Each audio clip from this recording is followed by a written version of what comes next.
Hey people, what's going on? It's Jameel. And yesterday I had like this amazing scenario that happened. Okay, there's this girl I've been talking to, and she was telling me, she was like, before I go any further with you, she was like, I need proof that you don't have anything, like you don't have any type of STD, sexually transmitted disease.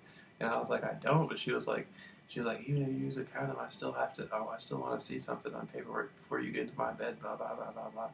And so I'm like, all right, man. So I go instead of going down to the health clinic or whatever, I just went straight to the hospital. I'm just like, let's hurry up and do. I went to, you know how they stick that little fucking thing into your penis and all that stuff, and they do all that stuff. So I go down there, and as soon as I get to the fucking hospital, I walk up there to the front thing.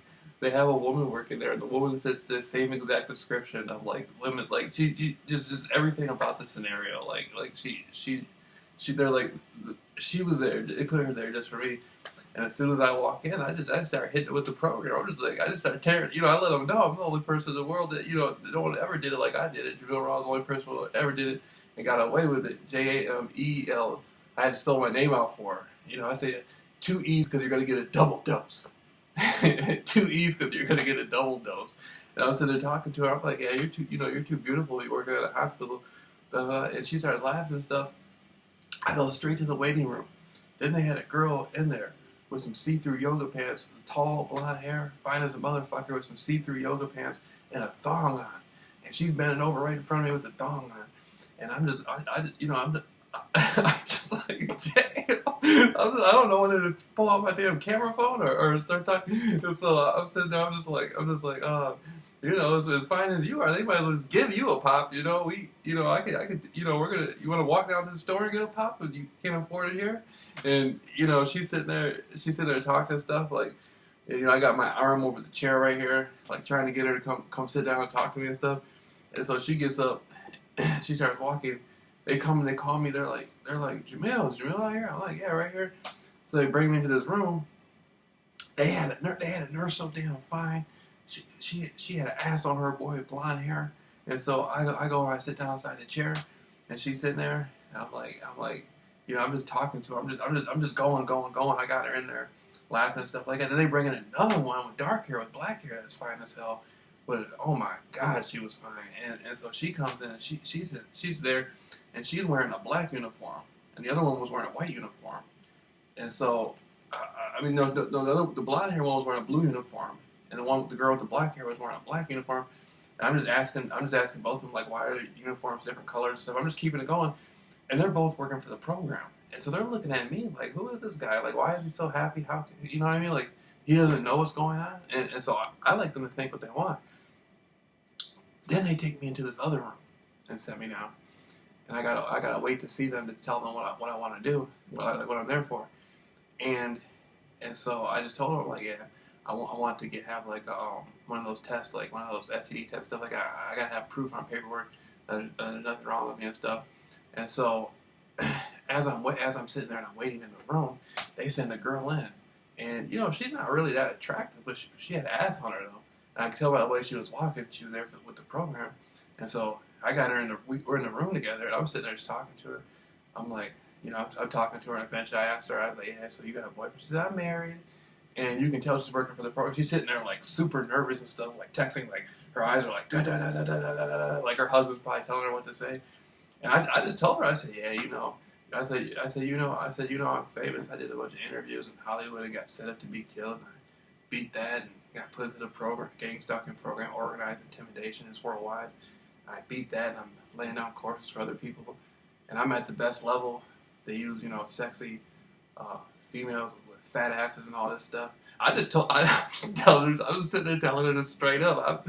The way I feel, I'll say whatever the hell I want to say. All the stuff I've been through and everything I've done, I don't care what anybody thinks about me anymore. If I feel it and I think it, you know, I'm going to say it. I'm out here helping people, saving lives. Like, you know, as long as I'm not hurting nobody, I'll do it. You know, I'll say what I want to say.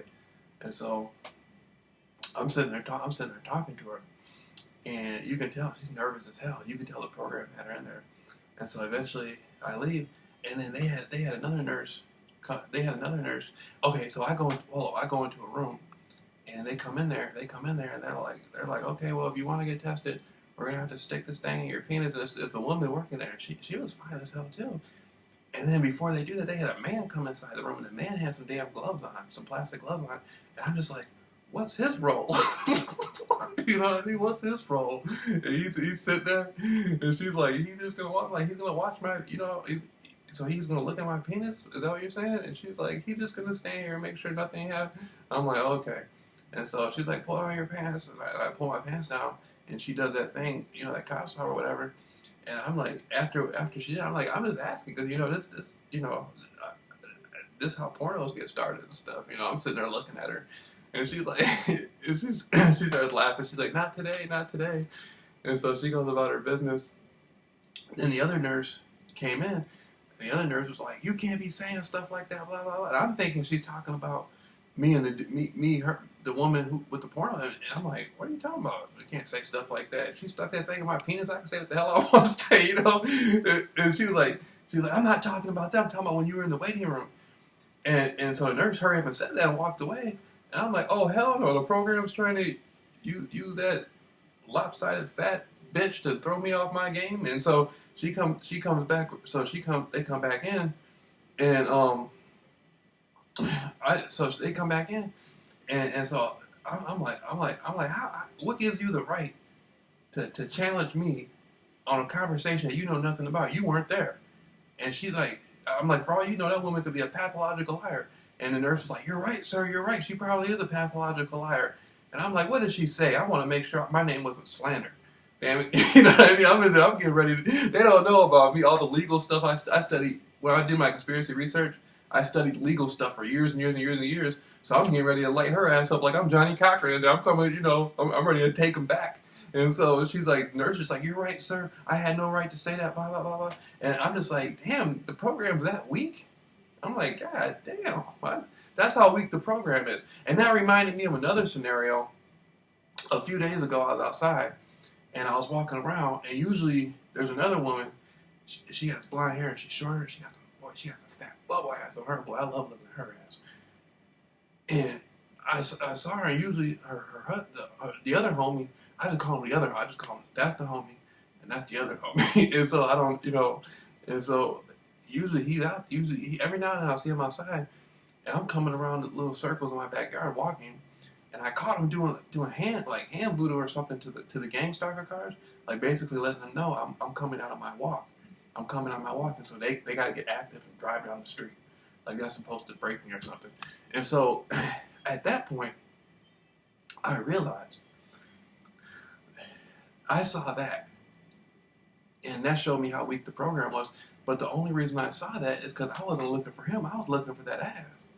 And because I was excited and motivated about looking for that ass, I was able to see him doing that. And I pierced through the program metaphysically. See what I'm saying? And so that's, when you actually beat the program, then you're able to pierce through the program whenever you want to. And so, because that ass out there, see, people don't know, when I look at the ass is saving lives. I'm able to go back and help people and save people's lives because I'm motivated off that ass. And so that ass is the key to beating the program. If I don't look at that ass, I want to look at that ass at least once a day. And so, but I was able to see him do that. And I said, okay, well, you know, that's the other homie, you know. And so I turned, so then when I'm at the hospital, when I pierced through that, I said, damn, I just pierced through 2 scenarios in one day. I mean, in 1 week. Then, when I'm coming out of the hospital, they had 2 hearses out there with the lights on. And the reason why they had the hearses was because I had went to a funeral before that. And the funeral I went to, the guy had actually been gang stalking me lightly. He had been using his headlights and stuff like that. And so he had been driving his headlights and stuff. And then he died a crazy way. He ended up going crazy.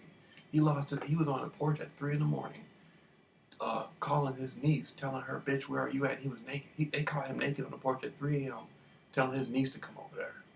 You know, his niece is a grown woman, but still though.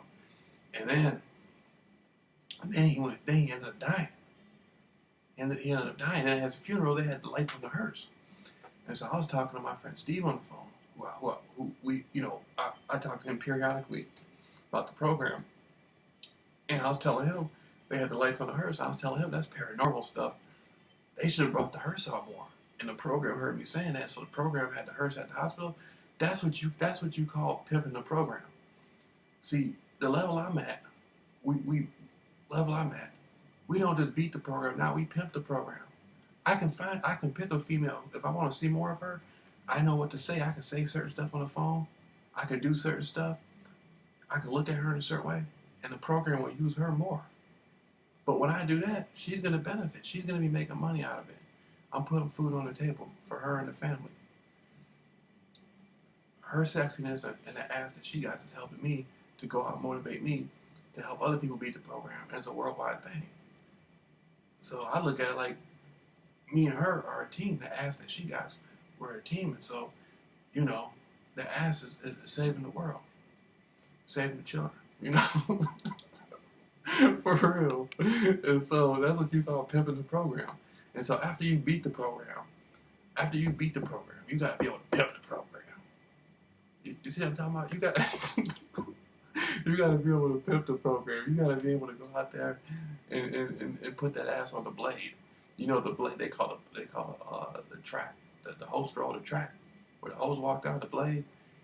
You got to get out there like I do, be walking on the blade and be walking around just looking at all the ass, and pimping the program. That's what we do all day now.